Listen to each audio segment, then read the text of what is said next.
My dear brothers and sisters, if you listen carefully to our gospel today, you would have observed that there is a phrase that was repeated several times in our gospel.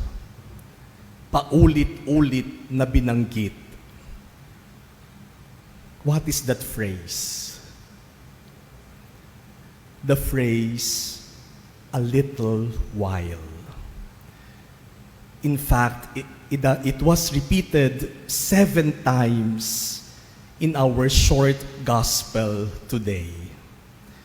Jesus said to his disciples, "A little while and you will no longer see me, and again a little while later and you will see me." A little while. My dear brothers and sisters, life is just a little while. It is not permanent. It is not forever. Life on earth is temporary. Life on earth changes. Life on earth is not permanent. We are here on earth just a little while. And this truth evokes many emotions. Kapag sinasabi sa ating hindi naman tayo magtatagal sa mundong ito, that life is just a little while, many times it makes us afraid. Because we know life will end. But the truth that life is just a little while should also give us hope. It must also make us hopeful. Because if life is just a little while, then everything in it is also just a little while. Pain is not forever. It is just a little while. Problems are not forever. They are just a little while. Suffering is not forever. It is just a little while. Sickness is not forever. It is just a little while. Loneliness is not forever. It is just a little while. And so if life is just a little while, and everything in life is also just a little while, we are given hope for a better future that is no longer just a little while. In our first reading today, we heard about the experience of Paul in Corinth. Remember that he was in Athens, where he preached at the Areopagus. And after his most compelling and powerful preaching, only a few converted and believed in Jesus. So he moved to Corinth. And in Corinth, he met a couple, Aquila and Priscilla, who were from Rome, from Italy. They were Jews who came from Italy because the emperor ordered that all Jews should leave Rome. And so that was a sort of persecution against the Jews. Siguro meron na silang kabuhayan sa Roma, meron na silang buhay doon, pero pinapaalis sila at kailangan nilang humanap ng ibang lugar. But that persecution was just a little while.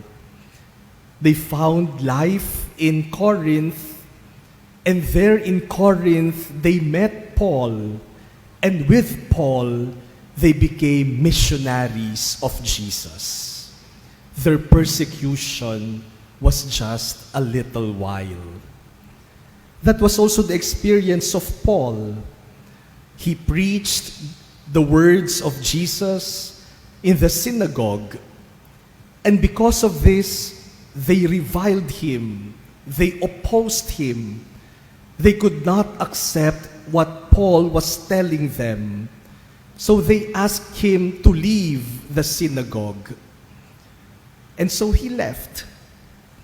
But just beside the synagogue was a house of a man named Titus Justus, who welcomed Paul, and from his house, Paul continued his preaching. You see, the ejection of Paul was just a little while. After that sort of persecution in the synagogue, he was able to continue his mission. My dear brothers and sisters, today we commemorate the 103rd earthly birthday of Saint John Paul II, the secondary patron of our chapel. And today we resume our devotional masses in honor of Saint John Paul II, which we usually do every first Thursday of the month. You see, we have many images of Pope John Paul II, but probably the most powerful images of Pope John Paul II are the images when he was already old and sick, very weak. He was celebrating Mass, his body was bent, and we could not even understand his words. We see the Pope as a man who was suffering, a man who was weak.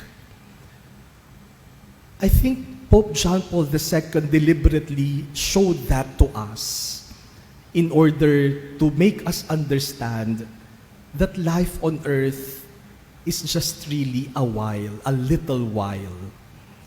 And we should all be longing for eternal life, which is forever.